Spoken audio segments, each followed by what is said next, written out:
Apa kamu pernah mengalami masalah penolakan judul skripsi? Mulai alasan tidak trending atau sudah kuno, sudah banyak yang meneliti, sampai urusan personal. Maksudnya judulmu dibilang tidak menarik. Emang yang trending itu menjamin penelitianmu bakal bermanfaat? Emang jika banyak yang meneliti, lantas apakah kita tidak boleh menggalinya lebih dalam? Atau emang yang menarik itu yang bagaimana? Jika kamu mahasiswa semester akhir dan tidak ingin mati penasaran mengapa ada dosen yang kolot yang memaksamu meneliti sesuai keinginannya, atau ada dosen yang sok jagoan dengan mengklaim penelitianmu akan menjadi sampah jika tidak menurutinya, mungkin kamu perlu menonton video ini. Saya akan jelaskan apa yang menjadi masalahmu dan menjadi masalah dosenmu. Maksud saya masalah orientasi pendidikan di negara ini. Mungkin masalah utamamu adalah karena kamu malas, namun lebih banyak karena kamu tidak paham. Namun, jika kamu tidak paham, maka itu adalah alasan mengapa kamu kuliah. Tentu agar kamu bisa mempelajari untuk memahami. Maka, dari sini siapa yang salah? Jangan bilang itu salah dosenmu, karena mereka adalah akademisi dengan gelar master dan doktor. Jadi, jika ada skripsi yang ancur-ancuran, lantas ini salah siapa? Pada video kali ini saya akan jelaskan pokok masalah penelitian, mulai esensi penelitian sampai fungsi melakukan penelitian. Tapi sebelumnya jangan lupa untuk subscribe channel YouTube ini. Kalau bisa pinjam HP nenekmu untuk klik tombol subscribe di channel YouTube ini. Jangan lupa beri like jika menyukai video ini dan berbagi video ini ke mahasiswa yang sekarat karena tak kunjung lulus dan berada dalam ancaman pemutusan hubungan asmara oleh kekasihnya yang ingin pacarnya sarjana. Muhehe. Sebelumnya, saya ingin mengatakan sesuatu yang sangat krusial di sini. Kamu adalah mahasiswa, calon akademisi yang wajib memiliki kemampuan berpikir. Artinya, kamu harus memiliki tanggung jawab atas dirimu sendiri dan bidang apa yang ingin kamu dalami. Pembuktian itu semua terletak pada penelitianmu. Di sisi lain, peran dosen dalam penelitianmu adalah pembimbing. Dalilnya, pembimbing adalah membimbing, bukan mengatur. Dari sini sudah jelas peran dan kewajiban masing-masing, kan? Saya akan mulai dengan isu mengapa meneliti. Apakah meneliti dalam bentuk tesis bermanfaat untuk melamar kekasihmu? Pertanyaan bodoh ini akan saya jawab dengan gaya profesor sosiologi. Tesis sangat bermanfaat untuk melamar kekasihmu. Hal ini dikarenakan tesis menjadi syarat kelulusan di universitas, sehingga kamu akan mendapatkan gelar ketika lulus. Gelar dapat digunakan untuk mencari pekerjaan dan bahkan gelar juga dapat digunakan untuk kebanggaan calon mertuamu karena akan memiliki calon menantu yang sarjana. Artinya, ijazah juga modal selain harta. Saya sudah jelaskan ini di video tentang modal simbolik. Jadi, saya sangat yakin jika kamu tidak ingin dia dijodohkan dengan pemuda dusun yang burik, tidak berpendidikan, muka seperti monyet, yang suka nyawer biduan, namun kaya. Sulit membayangkannya, bukan? Jadi percayalah, setiap pertanyaan bodoh akan selalu menghadirkan jawaban cerdas dan bahkan teoretis. Dari sini, secara tidak langsung, kamu pasti paham mengapa meneliti. Secara prosedural administratif, mahasiswa wajib meneliti. Namun secara substansi dan esensi, mahasiswa wajib meneliti untuk membuktikan bidang keahliannya agar mereka bertanggung jawab atas gelar yang akan disandang. Dari sini sudah jelas? Berikutnya adalah tentang bagaimana memulai suatu penelitian. Ada langkah informal dan langkah formal. Langkah informal adalah kamu membuat semacam coret-coret tentang penelitianmu, seperti menentukan masalah apa yang ingin kamu bahas, atau mengumpulkan referensi dalam bentuk jurnal, artikel, buku, dan lain sebagainya, seperti video wawancara, rekaman suara narasumber, dan lain sebagainya. Lalu kamu juga bisa mulai untuk menentukan kajian teoritis apa yang akan kamu kerangkakan untuk menopang argumenmu dan meletakkan perspektif berpikirmu dalam mengurai masalah tersebut. Mungkin hal yang cukup krusial yang perlu kamu lakukan di sini adalah membuat semacam daftar alasan akademis mengapa penting membahas permasalahan tersebut. Saya akan jelaskan nanti, jadi nggak usah bingung. Dari coretan tersebut, saatnya kamu melakukan langkah yang formal atau sebut saja proposal. Ibaratnya langkah informal itu pacaran, langkah formal itu lamaran. Namanya juga proposal, lamaran. Jadi jangan memaksa untuk diterima. Penolakan itu wajar, penerimaan juga wajar. Jadi jangan bahagia dulu. Ingat, nggak semua yang lamaran sampai ke pernikahan. Muhehe.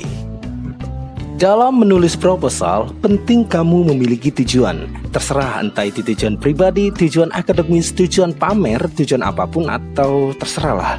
Hanya kamu dan Tuhanmu yang tahu. Tujuan di sini merujuk pada hasil yang akan kamu dapatkan. Ingat, meneliti itu menganalisis. Menganalisis berarti mengurai.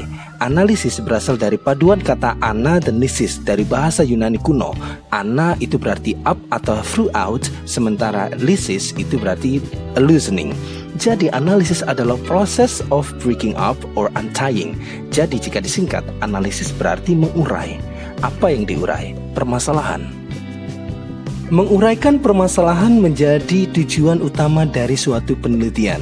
Permasalahan itu seperti benang ruwet dan tugas akademisi adalah menguraikannya. Itu mengapa penelitian pasti menghasilkan.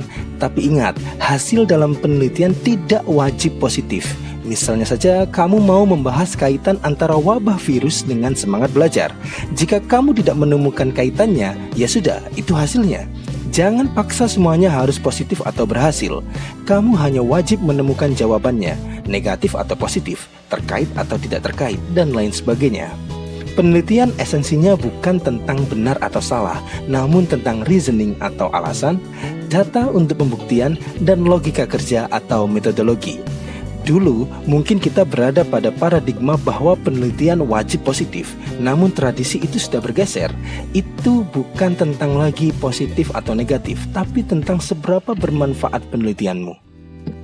Nah, ini yang krusial. Yang bermanfaat tidak harus yang trending, yang menikah tidak harus pacaran. Saya ambil contoh teori gender Judith Butler kurang berkembang di Indonesia. Padahal di dunia barat teori ini sangat dikagumi. Ini karena teori gendernya Butler berbicara bahwa manusia memiliki hak untuk bebas dalam memilih gender. Artinya Butler melegalkan LGBT, bahkan transseksual.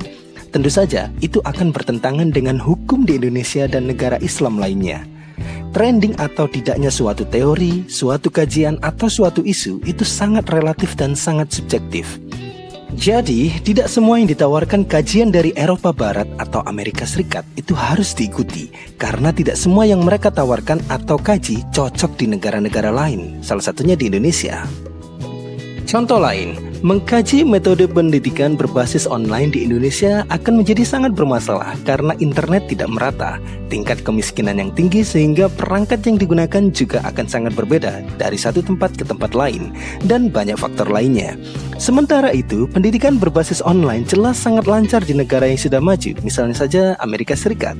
Jika kita terus meneropong apa yang dilakukan oleh Barat dan tidak membumi untuk melihat kasus yang ada di wilayah lokal sendiri, penelitian hanya akan menjadi bintang-bintang di langit yang hanya bisa dipandang dan menghiasi malam tanpa bisa diterapkan manfaatnya.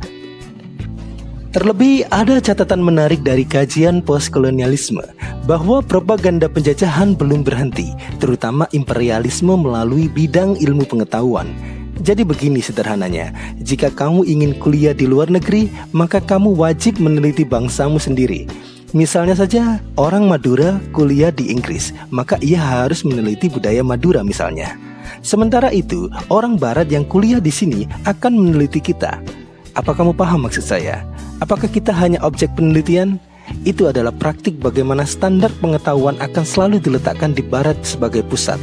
Itu mengapa kita selalu cenderung membanggakan orang Barat daripada membanggakan bangsa sendiri. Standar kualitas pendidikan tidak ditentukan oleh trending atau tidaknya, namun bermanfaat apa tidaknya untuk bangsa ini. Ambil contoh, belajar bahasa Inggris lewat puisi. Itu terkesan sangat kuno dan tidak efektif. Oke, saya sepakat itu. Tapi jika dikaitkan dengan budaya literasi dan rendahnya kualitas bahasa Inggris Indonesia, bukankah ini langkah yang paling tepat dan cocok diterapkan di pembelajaran bahasa Inggris di negara ini? Negara ini kurang minat literasi atau baca tulis. Sastra menawarkan tulisan yang bisa dimanfaatkan untuk dibaca. Kita memang perlu mengkaji kemungkinan pemanfaatan dunia digital, tapi perlu diingat, tidak semua wilayah di negara ini merata. Jadi lakukan penelitian yang menurut kalian itu bermanfaat, bukan balapan trending apa tidak. Terlebih, dari 30 atau 40 mahasiswa di dalam satu kelas, dan yang trending adalah metode pembelajaran pada masa pandemi, apa satu prodi akan menghasilkan 40 tulisan yang sama? Selain itu, terkait masalah sudah banyak yang meneliti, banyak mahasiswa kurang cerdik dalam mempertahankan argumennya untuk tetap dalam pemilihan topik yang mereka sukai. Jika mereka atau kamu menemukan banyak topik yang sama dengan penelitianmu, maka yang perlu kamu lakukan adalah mencari apa yang belum ditemukan atau yang belum dibahas oleh penelitian lain dalam permasalahan yang sama. Ambil contoh, kamu meneliti pembelajaran kosakata dengan kartu. Jelas sudah banyak. Kemudian kamu buat berbeda, pembelajaran kosakata dengan puisi. Ternyata juga sudah banyak. Kemudian kamu mencoba pembelajaran kosakata dengan puisi tema lingkungan. Dan jika kamu menemukan itu masih banyak, coba lagi pembelajaran kosakata dengan puisi tema polusi, dan lain sebagainya. Semakin spesifik akan semakin berbeda. Dan itu adalah kekuatan kamu untuk mempertahankan judulmu. Efisien dan tidak efisiennya pembelajaran dengan suatu media akan menjadi hasil penelitianmu. Ingat, ini tidak harus benar atau salah, tapi tentang menguraikan masalah apa yang terkait. Apakah itu berhasil? Apakah itu bermanfaat? Apakah itu relevan? Tugasmu hanya menguraikan dan menemukan. Urusan positif atau negatif itu bukan tanggung jawab peneliti. Kemudian terkait menarik dan tidak menarik. Ini yang cukup serius untuk ditanggapi karena penelitian bukan tentang keren atau tidak keren. Sekali lagi, penelitian esensinya adalah tentang manfaatnya. Apa kamu subscribe channel YouTube Atta Halilintar? Apa dia keren? Oke, jika kamu setuju dia keren, tapi apakah bermanfaat? Tentu saja, itu bermanfaat untuk hiburan. Pertanyaannya, apakah penelitianmu hanya untuk hiburan? Klaim tentang keren dan tidak keren itu adalah klaim otoritatif dan semena-mena yang sangat subjektif. Yang dapat membuat penelitianmu keren atau menarik adalah caramu membawakannya. Sama seperti kamu berpenampilan belel atau berpenampilan parlente. Di balik kostum tetap ada kamu, tapi kesan yang menilai akan berbeda. Jadi yang membuat kamu menarik atau tidak menarik itu adalah caramu berpakaian. Saya akan beri contoh penelitian yang tidak menarik namun dikemas dalam bungkus yang menarik. Misalnya saja kamu ingin meneliti masalah berbicara bahasa Inggris oleh siswa. Itu sangatlah biasa. Bahkan nenek saya juga paham kalau siswa tidak bisa bicara bahasa Inggris ya karena memang mereka tidak bisa bicara bahasa Inggris. Tepat sekali. Sekarang nenek saya bisa beli onde-onde dengan tenang. Saya sangat paham itu. Itu adalah penelitian yang sangat biasa. Namun, dengan otak kreatif dan kritis, kamu bisa menganalisis ketidakpercayaan diri siswa dalam berbicara bahasa Inggris jika dilihat dari psikologi kognitif, maka hasilnya akan beda. Ini akan mengubah kelas penelitianmu dari yang sebelumnya burik, kemudian menjadi kinclong. Apalagi kamu menganalisis ketidakpercayaan diri siswa dalam berbicara bahasa Inggris dilihat dari relevansinya dengan latar belakang ekonomi keluarganya.